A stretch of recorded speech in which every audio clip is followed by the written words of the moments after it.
Hey, folks, doing tonight? Good. How you doing, my friend? Oh, not too bad. I was going to stay out of the mix, but when I heard him say there was no common law and the judge doesn't base anything upon law, that's when I had to.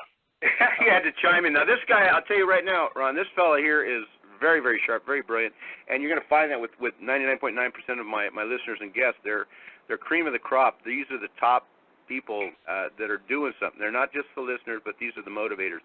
So go ahead, Kale. Yeah, like I said, I was just hearing this man saying something about there's no such thing as common law. I'm trying to keep him laughing because I love it when people say that. Hey, you got to explain it to him because, you know, Ron's getting older. He may have forgot this. I'm just kidding, Ron. Flow with him. What was your name again? Well, my name is Karl Lentz. Okay, no, I was giving Jack. You got to call me, too. I've been trying to reach you. I want to have you on the show. You're one of the most brilliant out there as far as I'm concerned. I said that there was no common law. I said that the courts are not governed by common law. Which courts? The ones that were the Article 3, the so-called Article 3 courts that there aren't anymore. Well, do you know what the Ninth Amendment is? Or the Article 9 of the Bill of Rights? Do you know what that basically specifically says? I'm going to have to pick up my phone, get off the speakerphone because you're breaking up. Hold on a minute. All right. All right. Now maybe I can hear you without you breaking up. Go ahead. We can hear you a lot better now, Ron. Okay. Okay, yeah. Like I said, it's almost like the Bible, the Ninth Amendment. What does the Article 9 of the Bill of Rights mean? Do you have any idea? Have you ever studied it? The Article 9, well, it has to do with the states, but I'm not totally cognizant of it. No, it just basically says just because we wrote this Constitution does not negate the fact that any law or any rule of law antecedent to the Constitution no longer exists. It's the savings to suitors clause. Yeah, okay. Okay. So you folks really don't even need a Second Amendment. You could rely upon the Ninth Amendment, which basically says that all through history, through mankind, we've always had the right, natural right, to protect and defend ourselves. So the government can't interfere with a right that has been antecedent to the drawing of the Constitution. Mm-hmm. So all we basically need is the Ninth. All the other ones you could throw away. Well, the 10th is somewhat important. The 10th is insane to me only because it says that whatever powers aren't delegated to the federal government are reserved to the states and the people. Now, the 10th, I think, is extreme. Okay, why do you think the 10th is a good thing? Let's let you hear your thing. Mainly because of the fact that the federal government was essentially a product of the states. The federal government was supposedly given 17 enumerated rights, which they have done an extremely good job of expanding those rights well beyond the intent of the Founding Fathers. The 10th Amendment was to give the states essentially the right to do from their particular state position what they believed was their rights under that Constitution. And they're doing it. Some of them are doing it under nullification. Some of them are doing it just by drafting legislation that tells the feds to go to hell. Okay, do you know? Okay, like I said,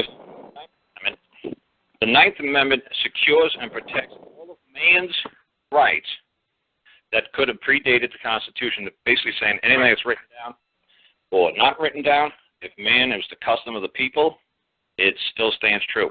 Okay, the 10th. What's the most dangerous word in the 10th Amendment? You tell me. The power. But if the power isn't with the federal government, it's with the states. That's right, yeah. And that's the way it was supposed. That was the way it was intended to be. You know what the word power means? Well, yeah. Depends on who has the gun. You know what the word power means? Go ahead and tell me your definition. Well, I wrote a dictionary, and that's what I was working on tonight. Then, power means the right to control another. Now, why would I want to give either the federal government power over me or a state to have power over me, to control me, to have jurisdiction over me? Why would I submit myself to their jurisdiction? Well, that's a very good question. If you believe in the absolute fundamental natural rights of the human being, then you wouldn't want to have anybody have power over you. I look at not the fundamental rights of the human being. I look at the jurisdiction of man. like a pyramid, to be at the top, to be the keystone, to be, you know, the top. Top of the food chain. Right. And now you could say common law would be underneath that, or absolute law would be underneath that, then statutory law. But that's what I'm saying. I hear a lot of people espousing, oh, we got to get back to the 10th Amendment where the states have the power over the federal government. No. If you want the states to have power over you, they could still do some pretty crazy things to you. Well, they are doing pretty crazy things. Right, so I don't want the 10th, I want the 9th, which means that all powers, all rights that are reserved to the people prior to the writing of the Constitution still exists. So that means natural law. That means whatever it took for the caveman to survive, that's my right to still... So what you're saying is that is sufficient enough to render the Second Amendment moot? Moot, totally. Because I've always had that right to defend and protect me, my property, my family, by any means possible. Now, Absolutely. Another caveman can't come by and say, oh, no, that club you're using is too big. It's a 14-gauge stick, and we only allow 16 gauges. See what I'm saying? Well, yeah, it's absurd. Right. By the way, there was a Ted somebody or other that took on Feinstein with the argument that say, well, under the First Amendment, should we regulate the books that you should read? And she didn't have a very good answer for that. There's one I couldn't care less, because I'm not part of that government. I'm not part of that. I'm not a subject to their rules or authority. So why should I possibly care less what the Chinese do, or the French government does, or the United States government does? It has no bearing on my life. Well, essentially you're saying that you are sovereign. No, I'm basically saying I'm a man, and nobody has the right to power under the 10th Amendment to control me. You bow down to no one, understand? Huh? You bow down to no one. Oh, you better believe I bow down to God.